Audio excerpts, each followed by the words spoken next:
ìlérí ìdàgbàsókè ìlú Èkó tí a ṣe rọ̀ mọ́ òpó ìdàgbàsókè 5 tí a ṣàkọlé rẹ̀ ní theme.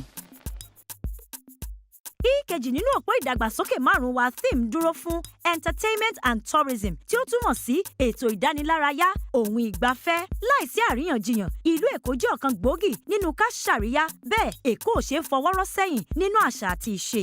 Ìjọba BOS ti ṣetán láti rí i dájú wípé a fi ìdánilárayá àti ìrìn àjò ìgbafẹ́ kún ọrọ̀ ajé wa lẹ́yìn kí ọrọ̀ ajé wa ó lè túbọ̀ gbèrú sí i. A ó gbárùkù ti àwọn ohun àṣà àti gbogbo àwọn nǹkan àjogúnbá wa dáadáa pẹ̀lú àwọn nǹkan mèremère tó buyì kún wa.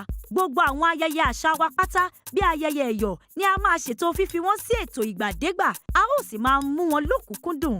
Ìjọba wo máa ṣiṣẹ́ pẹ̀lú àwọn ilé-iṣẹ́ aládàáni tó ń fi iṣẹ́ aré, iṣẹ́ oge àbí orin ṣe iṣẹ́ ṣe láti rí i dájú wípé à ń pèsè àwọn ohun amúṣẹ́yá fún wọn nílùú Èkó àti wípé ẹnikẹ́ni tó fẹ́ máa ṣe ohun kan tàbí èkejì nínú iṣẹ́ aré, iṣẹ́ oge àbí orin yóò rí ibi ṣiṣẹ́ wọn nírọ̀rùn nípínlẹ̀ Èkó. Eré ìdárayá ní gbogbo àyíká àti agbègbè ìlú Èkó wa ò ní mẹ́hẹ rárá. A ó rí wípé ìjọba wa ń ṣe àfihàn ẹ̀bùn àti tálẹ́ǹtì tí ìlú Èkó ní nílé lóko fún gbogbo àgbáńlá ayé. Ìlú Èkó ìgbàlódé tí gbogbo wa ní ọrọ̀ ajé Èkó tó ń lọ déédé ló lè ṣe é. Tẹkinọ́lọ́jì ni ó ṣagbátẹrù ẹ̀.